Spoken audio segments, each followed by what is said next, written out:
ധനമന്ത്രി ശ്രീമതി നിർമ്മല സീതാരാമൻ ഇന്ന് ലോക്സഭയിൽ അവതരിപ്പിച്ച ഈ വർഷത്തെ ബഡ്ജറ്റ് അങ്ങേയറ്റം നിരാശാജനകവും നമ്മുടെ രാജ്യത്തിന്റെ ഫെഡറൽ സംവിധാനത്തിന്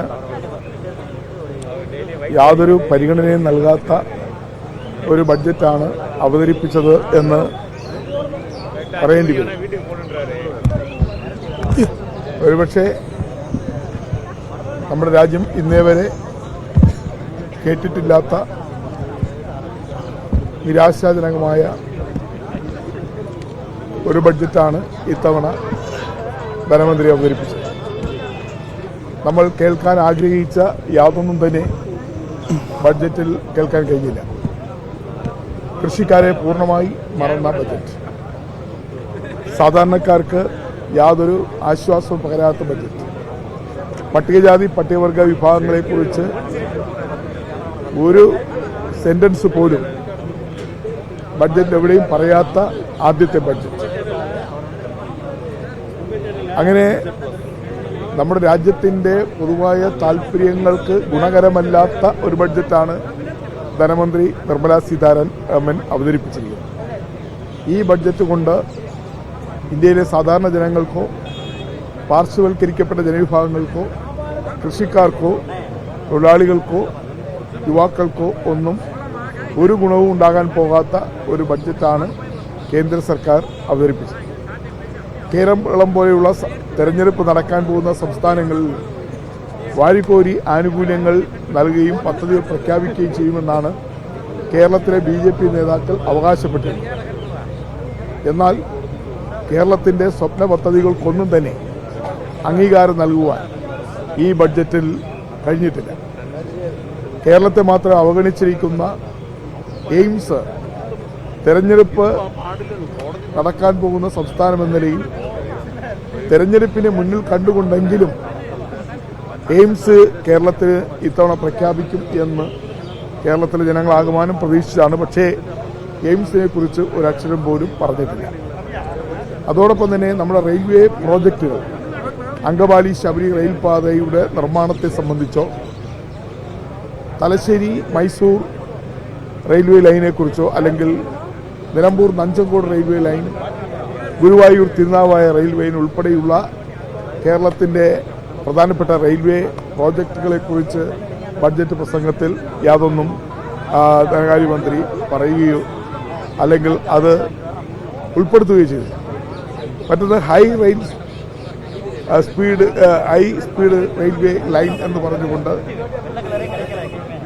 ശ്രീധരനെ കൊണ്ട് അടുത്ത ദിവസങ്ങളിൽ പ്രഖ്യാപിച്ച ഹൈസ്പീഡ് റെയിൽവേ ലൈൻ, അതിനെ സംബന്ധിച്ച് ബഡ്ജറ്റിൽ യാതൊന്നും പറഞ്ഞിട്ടില്ല എന്നതാണ്. അപ്പോൾ കേരളത്തിന്റെ ആവശ്യങ്ങൾ അംഗീകരിക്കും, പദ്ധതികൾ പ്രഖ്യാപിക്കും, കേന്ദ്ര ഗവൺമെന്റ് കേരളത്തെ പരിഗണിക്കുമെന്നൊക്കെ കേരളത്തിലെ BJP നേതാക്കൾ പറയുമ്പോൾ തന്നെ ധനമന്ത്രി നിർമ്മല സീതാരാമൻ അവതരിപ്പിച്ച ബഡ്ജറ്റിൽ BJP നേതാക്കന്മാർ അവകാശപ്പെട്ട ഒരു പദ്ധതി പോലും വന്നിട്ടില്ല എന്നുള്ളത് കേരളത്തോടുള്ള അവഗണന തുടരുകയാണ് എന്നതിൻ്റെ ഏറ്റവും വലിയ തെളിവാണ്. ഈ ബഡ്ജറ്റിൽ എടുത്തു പറയത്തക്ക യാതൊന്നുമില്ല. മിനറൽ ഹബിൻ്റെ കാര്യമാണ് പറയുന്നത്. ചവറ മിനറൽ ആൻഡ് മെറ്റൽസിൻ്റെ ഒരു കേന്ദ്രമാണ്, നമുക്ക് എല്ലാവർക്കും അറിയാം. അത് IREയും അതുപോലെ KMMലും അവിടെ ഖനനം നടത്തുന്നു. അവിടെ ഒരു മിനറൽ ഹബ്ബ് വരുന്നു എന്ന് പറഞ്ഞാൽ അതുകൊണ്ട് അതിൻ്റെ ഒരു നേട്ടം കേരളത്തിൽ നിലവിലുള്ള ഒരു സംരംഭത്തിന് ആവശ്യമായ സഹായം ലഭിക്കുന്നു എന്നതിനപ്പുറമായി അതൊരു വലിയ നേട്ടമായി നമുക്ക് ചൂണ്ടിക്കാണിക്കാൻ കഴിയില്ല. നമ്മുടെ ദേശീയപാതകളുടെ വികസനത്തെ സംബന്ധിച്ച് യാതൊന്നും പറയുന്നില്ല. അതോടൊപ്പം തന്നെ മറ്റൊട്ടനവധി ആവശ്യങ്ങൾ കേന്ദ്ര സർക്കാരിൻ്റെ മുന്നിൽ സംസ്ഥാന ഗവൺമെൻറ് സമർപ്പിച്ചിട്ടുണ്ട്. ഞങ്ങൾ MPമാർ ഞങ്ങളുടെ പാർലമെൻറ്റ് മണ്ഡലങ്ങളിലെ പ്രധാനപ്പെട്ട വിഷയങ്ങൾ ബഡ്ജറ്റ് ഉൾപ്പെടുത്തേണ്ട വിഷയങ്ങളെ സംബന്ധിച്ച് ഞങ്ങൾ നിവേദനങ്ങൾ നൽകിയിരുന്നു. ഇതിനൊന്നും ഒരു പരിഗണനയും ഗവൺമെൻറ് ഭാഗത്തുനിന്ന് അല്ലെങ്കിൽ ബഡ്ജറ്റിൽ ഉണ്ടായിട്ടില്ല എന്നുള്ളത് അങ്ങേയറ്റം പ്രതിഷേധാർഹമാണ് എന്നുള്ളതാണ്. കേരളത്തോടുള്ള ചിറ്റമ്മ നയം ഈ ബഡ്ജറ്റിലും തുടരുകയാണ്. ഈ ബഡ്ജറ്റിലും അത് ആവർത്തിക്കപ്പെടുകയാണ്. അതുകൊണ്ട് നമ്മുടെ ഫെഡറൽ സംവിധാനത്തെ ശക്തമായി ചോദ്യം ചെയ്യുന്നു ആ ഒരു ബഡ്ജറ്റാണ് ഇപ്പോൾ അവതരിപ്പിച്ചിരിക്കുന്നത്. ഈ വികസന പദ്ധതികളിൽ പാർലമെന്റിൽ അവതരിപ്പിച്ച വികസന പദ്ധതികളിൽ എല്ലാം തന്നെ കേരളം പുറത്താണ്.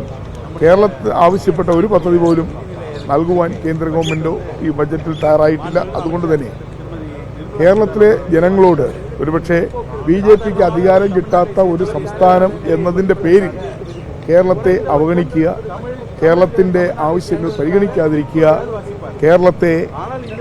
കേരളത്തെ അങ്ങേയറ്റം അവഗണിക്കുന്ന നിലപാട് സ്വീകരിക്കുക എന്നുള്ളത് തീർച്ചയായും അതിന് കേരളത്തിലെ ജനങ്ങൾ ശക്തമായ മറുപടി നൽകും എന്നുള്ള കാര്യത്തിൽ യാതൊരു സംശയവും.